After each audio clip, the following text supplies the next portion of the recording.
Assalamualaikum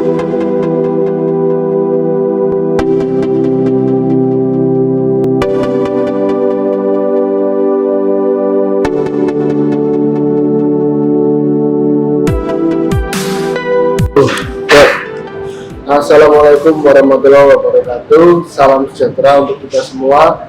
Om Swastiastu, Namo Buddhaya, salam kebajikan, Rahayu. Kali ini saya sesi tanya jawab secara singkat dengan Ketua Forkugama Jawa Timur. Dari biodatanya Mas Torik, bisa diperkenalkan Mas Torik? Baik, terima kasih. Assalamualaikum warahmatullahi wabarakatuh. Perkenalkan, nama saya Muhammad Torik Huluda, asli kelahiran Lamongan. Ya. Saat ini saya menduduki jabatan sebagai Ketua Forum Kerukunan Pemuda Lintas Agama Provinsi Jawa Timur. Selain sebagai Ketua Forkugama, saya juga sebagai dosen tetap di Institut Agama Islam Negeri Kediri di Fakultas Usuluddin dan Dakwah, program studi agama. Begitu. Untuk acara Forkugama ini baru pertama kali ini atau ini rangkaian berkelanjutan dari tahun ke tahun? Jadi begini, Forkugama ini kan sejarah cukup panjang Mas ya. Di tahun 2012 pertama kali Forkugama dibentuk. Waktu itu dilantik oleh Wakil Gubernur Jawa Timur, Gus Ipul, seingat saya. Kemudian selanjutnya tiap tahun Forkugama ada kegiatan. Di antaranya adalah temu pemuda lintas agama. Kemudian ada juga kegiatan kemah pemuda lintas agama. Jadi termasuk yang saat ini. Jadi tahun 2020 kemarin kita mengerjakan 4 kabupaten kota. Kita jadikan sebagai tuan rumah temu pemuda lintas agama. 2021 ini nanti rencana kita hari ini kita mengadakan temu pemuda lintas agama di Kabupaten Madiun. Nanti di bulan September kita berencana mengadakan kemah pemuda dan outdoor lintas agama. Nanti pesertanya dari kabupaten kota se-Jawa Timur. Selain itu juga di Oktober nanti ada kegiatan sekolah moderasi beragama. Nah ini baru. Jadi sekolah moderasi nanti gini konsepnya ini Mas. Jadi kita nanti akan mengundang siswa-siswi SMA perwakilan tiap sekolah untuk kita kasih materi wawasan moderasi beragama. Ini kenapa? Jadi kita harus mulai menanamkan sikap moderat ini bagi generasi milenial itu sejak sekolah, sejak dini. Karena tren paparan radikalisme itu tidak hanya pada perguruan tinggi, tapi juga masuk pada tataran tingkat sekolah.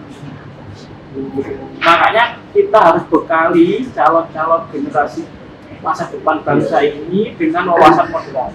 Mungkin seperti itulah. Beberapa kegiatan Forkugama ini juga tidak mandiri hanya di backup oleh FKUB, tidak. Karena Forkugama ini juga bekerja sama dengan pihak-pihak lain seperti Babus Bangpol, Jawa Timur, ataupun dari kantor Kementerian Agama wilayah Jawa Timur. Nah, ini juga banyak membantu kita berkolaborasi. Kita juga pernah bekerjasama dengan Dinas Pemuda dan Olahraga, berkolaborasi mengadakan acara untuk pemuda. Begitu. Langsung aja Mas ya, pertanyaan pertama. Ya. Apa sih pengertian moderasi beragama menurut Mas Torik? Jadi gini, moderasi beragama itu kajiannya sebenarnya cukup luas. Kata moderasi sendiri sebenarnya kajiannya cukup luas. Tapi dalam kerangka agama sebenarnya juga tema ini moderasi beragama ini mulai ramai pada beberapa 3-4 tahun belakangan ini. Ini tidak lepas dari program-program pemerintah, khususnya Kementerian Agama yang berkaitan dengan penguatan moderasi beragama.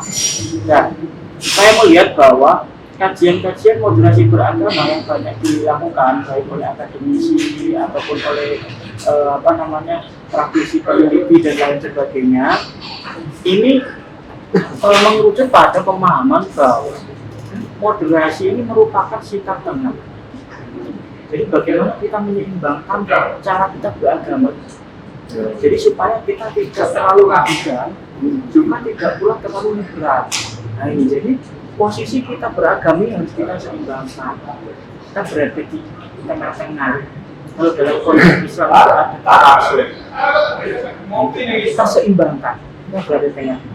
Jadi moderasi beragama itu mungkin cara berperilaku beragama yang di tengah-tengah, kita seimbang. Jadi tidak terlalu ekstrim, tidak pula terlalu secara singkat Mas Darik, bagaimana dengan moderasi beragama di kalangan anak muda? Contohnya di kalangan anak milenial di Indonesia. Nah, ini yang menarik. Karena gini, kita ini masuk pada era bonus demografi, di mana angkatan milenial, angkatan kerja kita sedang banyak. Dan ini menurut saya di satu sisi bisa jadi potensi menggerakkan ekonomi, menggerakkan kehidupan sosial. Sehingga kalau banyak potensi angkatan kerja, angkatan milenial kita, maka tingkat produktivitas akan meningkat. Itu sisi positifnya. Tapi di satu sisi melihat kondisi yang seperti ini, bonus demografi ini, angkatan milenial yang sudah banyak ini, kalau tidak diberikan atau ditanamkan sikap wawasan moderasi, wawasan paham terhadap culture Indonesia sebagai negara yang multi etnis, multi religi, multi suku, budaya, maka saya kira bonus demografi ini akan lewat begitu saja. Bahkan mungkin bonus demografi para milenial ini malah akan banyak menimbulkan dampak negatif bagi keberlangsungan kehidupan berbangsa dan bernegara. Oleh karena itu, maka menurut saya moderasi di tingkat milenial ini, maka kita sebagai pemuda harus bijak dalam beragam hal, termasuk diantaranya misal bijak bermedia sosial. Jadi kalau kita melihat info-info di media sosial yang berkaitan dengan isu-isu agama, di situ kita juga harus melakukan verifikasi. Jadi kan langsung percaya ada isu seperti ini, langsung percaya, kemudian menjustifikasi bahwa oh ya kita harus seperti ini, jangan. Kita harus melakukan klarifikasi kepada siapa? Kepada pihak-pihak, kepada ustaz, kepada orang-orang yang lebih memiliki pemahaman terhadap agama yang lebih mumpuni daripada kita. Itu salah satunya moderasi di media sosial itu perlu. Belum lagi moderasi pada bidang pendidikan. Jadi kalau sekolah, kemudian moderasi di lingkungan sosial. Nah, kita juga seperti itu. Nah, ini yang perlu kita perkuat. Karena mengingat itu kan Indonesia ini kan negara Indonesia itu kan berbangsa dan berbudaya ini kan kental. Jadi sifat budi pekerti kita mencerminkan orang timur, budi pekerti, budi luhur. Jadi kalau saya melihat itu di anak-anak milenial sekarang ini kurang mengetahui tentang ajaran budi pekerti.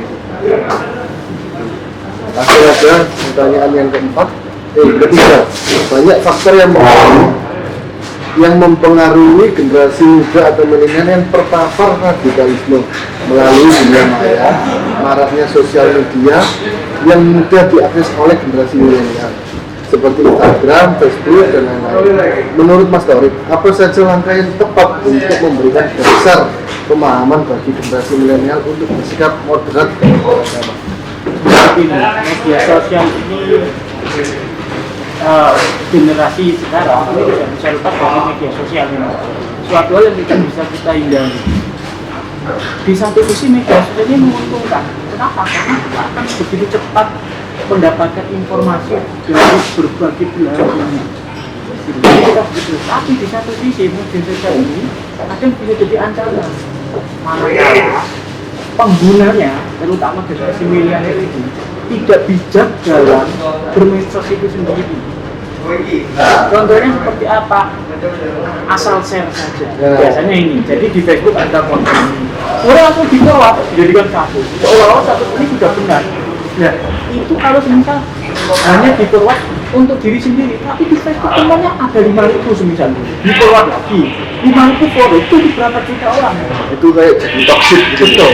Jadi seolah-olah informasi yang sering di-share itu kemudian menjadi suatu yang harus dipedoman, dibenarkan. Padahal kebenarannya masih perlu diklarifikasi. Nah, ini yang kemudian disebut sebagai era post-truth tadi, post kebenaran, di mana sumber kebenaran itu tidak lagi mempedulikan pada kerangka kenyataan, tapi berdasarkan asumsi-asumsi. Nanti seperti itu.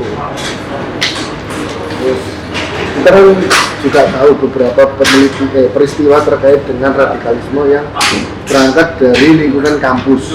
Sebagai dosen pengajar akan, tetapi di sisi usia Mas Torik tergolong generasi milenial. Untuk itu apa kiat-kiat Mas Torik sebagai tenaga pengajar di kalangan mahasiswa? Bagaimana pendapat Mas Torik pada pola internalisasi moderasi beragama di lingkungan mahasiswa? Jadi begini, beberapa survei ya, terakhir survei dari BIN itu, paparan radikalisme pada tingkat mahasiswa itu cukup trennya meningkat waktu ke waktu. Artinya begini, pendidikan pada tingkat tinggi, khususnya wilayah mahasiswa ini juga perlu mendapat perhatian, terutama dari struktur kurikulum dan lain sebagainya. Nah, kalau kita lihat misal kurikulum di tingkat perguruan tinggi itu misal pendidikan Pancasila, kalau dulu ada civic education zaman saya kuliah itu hanya ada di semester 2, satu dasar pembekalan itu ya. 2 SKS, itu pun cuma 2 SKS. Artinya di sini perlu semacam pendidikan kurikulum tentang moderasi beragama itu harus dimasukkan, diinternalisasi nilai-nilai moderasi beragama dalam pendidikan. Kurikulumnya itu harus dimasuki, itu yang pertama. Yang kedua, saya sangat sepakat dengan kebijakan Kementerian Agama pada awal tahun ini ya sudah keluar petunjuk teknis tentang pendirian rumah moderasi beragama. Ini mungkin langkah konkret yang dilakukan oleh Kementerian Agama. Jadi sekarang PTKIN itu di Indonesia, kampus pendidikan keagamaan Islam negeri itu wajib mempunyai yang namanya rumah moderasi beragama. Di situ nanti rumah moderasi tugasnya apa? Membangun karakter moderasi baik bagi dosen, tenaga pendidikan ataupun sama mahasiswa. Gitu. Jadi sekarang PTKIN sudah punya rumah moderasi beragama dan ini merupakan mungkin salah satu langkah yang perlu kita dukung bersama Sivitas Akademika dengan perguruan tinggi ya, untuk kemudian rumah moderasi beragama itu kita hidupkan, kita jadikan semacam medan sumber, kita jadikan sebagai sumber untuk memperkuat wacana, wawasan, kerangka sikap, kerangka teori moderasi beragama di tingkat perguruan tinggi. Mungkin untuk pertanyaan terakhir Mas, barangkali ada pesan untuk masyarakat Jawa Timur khususnya di kalangan anak muda milenial agar kerukunan umat beragama semakin terjaga dengan baik, mengingat negara Indonesia itu memiliki bekal DNA moderat yang sangat kuat. Jadi begini, menurut saya ya, kuncinya kita kan melihat tren milenial sekarang ini kan penggunaannya pada IT, media sosial ataupun perangkat-perangkat lain yang itu cukup ramah digunakan oleh generasi milenial. Nah, bagi saya silakan bermedia sosial, itu silakan. Tapi komitmen dan kemudian suatu sikap untuk melakukan semacam cross check terhadap berita-berita di media sosial ini juga harus dilakukan sehingga tidak mudah terpancing terpengaruh oleh isu-isu yang ada di media sosial ini. Nah, saya kira itu salah satu cara bagaimana kita supaya kemudian tidak terpancing dan melakukan tindakan-tindakan yang nantinya dapat melanggar hukum. Yang pertama. Yang kedua, masyarakat milenial harus bisa atau harus mengaktifkan kembali tradisi-tradisi budaya-budaya masyarakat Jawa Timur. Yang itu tradisi-tradisinya sebenarnya mengarahkan kita kepada sikap damai, sikap rukun, sikap menjalin hubungan antar kelompok, antar individu yang baik. Itu untuk apa? Misal ada tradisi-tradisi semacam tradisi tahlilan atau tradisi apapun itu, atau tradisi-tradisi di masyarakat, bisa juga seperti kayak semacam sebuah bumi atau apapun itu yang di situ kita tidak berangkat pada esensi jaga bumi ini kemana ya, atau nanti tujuannya apa, tidak membahas itu, tapi bagaimana makna sosial di situ dibangun, budaya sebagai medan kerukunan. Nah, ini yang perlu kita galakkan lagi sehingga sebenarnya modal-modal budaya, modal-modal sosial masyarakat sebenarnya sudah cukup kuat. Hanya memang saat ini itu jarang dilakukan yang semacam ini. Akhirnya apa? Akhirnya yang timbul adalah mudahnya kita terjadi konflik Iya. karena jarangnya kita berinteraksi sosial di masyarakat. Nah mungkin itu mas. Nah, orang Jawa bilangnya sumbu pendek ya Mas. Nah betul. Baik, secara singkat itu saja yang dapat kami sampaikan ke Ketua Fortugama. Kurang lebihnya mohon maaf untuk perkataan atau pertanyaan yang kurang berkenan di hati pemirsa. Matur nuwun. Assalamualaikum warahmatullahi wabarakatuh. Salam sejahtera untuk kita semua.